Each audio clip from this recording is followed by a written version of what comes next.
Secretariat దగ్గర tension వాతావరణం నెలకొంది. నిరుద్యోగులు సచివాలయం ముట్టడికి పిలుపునిచ్చారు. దీంతో పోలీసులు అలర్ట్ అయ్యారు. ఎలాంటి గొడవ జరగకుండా పోలీసులు ముందస్తు చర్యలు చేపట్టారు. సెక్రటరియట్ దగ్గర భద్రత పెంచారు. కొన్ని చోట్ల ముందస్తుగా నిరుద్యోగులు పోలీసులు అదుపులోకి తీసుకున్నారు.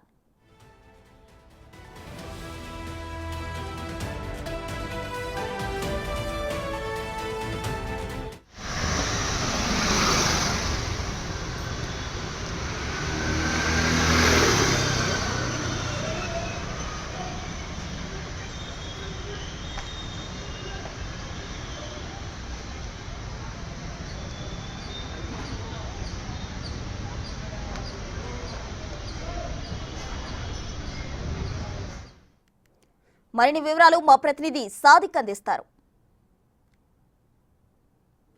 నేడు నిరుద్యోగులు జేఏసీ అదేవిధంగా కుల గర్జనకు సంబంధించినటువంటి నేతలు ఈరోజు సచివాలయం ముట్టడికి పిలుపునివ్వడంతో భారీ బందోబస్తు ఏర్పాటు చేసింది పోలీసులు. ప్రస్తుతం సెక్రటరియట్ దగ్గర శత్రు దుర్భేదంగా మారినటువంటి సన్నివేశం చూస్తున్నాం. దాదాపు వేల కొద్ది సంబంధించిన పోలీసులు మొత్తం మోహరించడం జరిగింది. ఎక్కడా కూడా అవాంఛనీయ సంఘటనలు జరగకుండా ఉండేందుకు గాను అదేవిధంగా నిరుద్యోగులకు ఎటువంటి ఆటంకం కలగకుండా ఉండే విధంగా శాంతియుతంగా ధర్నా చేసే వారిపైన ప్రభుత్వం చూసి చూడనట్టుగా ఉండాలని కూడా ప్రభుత్వం భావిస్తూ ఉంది. సో పోలీసులు మామూలుగా ఉన్నారు తప్ప ఇక్కడ లాఠీలు కానీ లేకపోతే ఇతరత్ర సంబంధించిన లేదు. పోలీస్ మొత్తం ఫార్మేషన్ కావడం జరిగింది. ప్రధానంగా చూసినట్టయితే ఈరోజు జేఏసీ సంబంధించినటువంటి నిరుద్యోగ జేఏసీ అదేవిధంగా కుల గర్జనకు సంబంధించినటువంటి వాళ్ళు ఈరోజు బంద్కు అంటే ఈరోజు సచివాలయం ముట్టడికి పిలుపునివ్వడంతో భారీ స్థాయిలో మోహరించిన సందర్భం కనబడతా ఉంది. ఈరోజు నిరుద్యోగ సంబంధించినటువంటి జేఏసీ వాళ్ళు డిఎస్సీ అభ్యర్థులు ఇతరత్ర సంబంధించినటువంటి వాళ్ళందరూ కూడా ఈరోజు సచివాలయం ముట్టడికి పిలుపునివ్వడంతో పోలీసులు ఎటువంటి అవాంఛనీయ సంఘటన జరగకుండా భారీ పోలీస్ బందోబస్తు ఏర్పాటు చేయడం జరిగింది.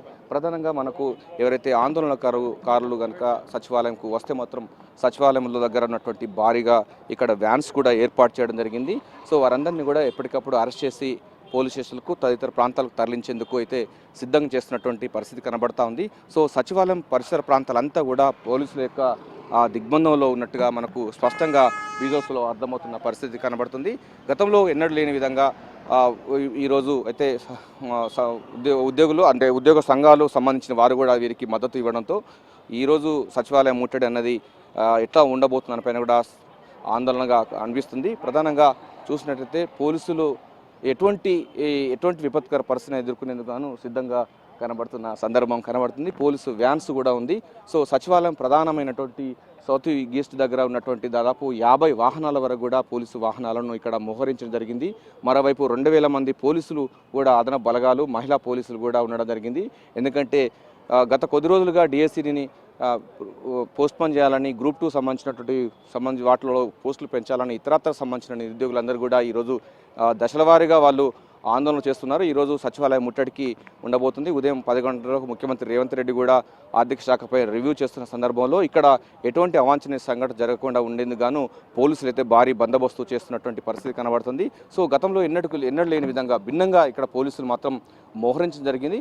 వాళ్ళ చేతుల్లో లాఠీలు లేకపోవడం అదేవిధంగా ముళ్ళ కంచెలు లేకుండా శాంతియుతంగా చేసినటువంటి వాళ్ళందరినీ కూడా లిఫ్ట్ చేసి పంపించేందుకు కూడా రంగం సిద్ధం చేస్తున్నారు అర్థమవుతుంది. సో శాంతి భద్రతలకు ఎటువంటి ఆటంకం కలగకుండా పోలీసులు అయితే మోహరించడం జరిగింది. ఏదైనప్పటికీ సచివాలయం దగ్గర మాత్రం ఉద్విగ్న పరిస్థితులు కనబడుతున్నాయి, ఉద్రిక్తతలు నెలకొన్నాయి. సో జేఏసీ సంబంధించిన నేతలు కానీ నిరుద్యోగ సంబంధించిన జేఏసీలు ఎప్పుడు వచ్చినా కూడా వాళ్ళు కనుక శాంతియుతంగా ఆందోళన చేస్తే ప్రభుత్వానికి అభ్యంతరం లేదు. కానీ వాళ్ళు దాంట్లో అసాంఘిక శక్తులు ఎవరన్నా దాంట్లో ఉన్నట్లయితే వారిపైన చర్యలు తీసుకునేందుకు మాత్రం పోలీసులు అయితే సిద్ధంగా ఉంచారు. ఇక్కడ కెమెరా పర్సన్ వినోద్తో కలిసి Sadiq, Big TV, secretariat, Hyderabad.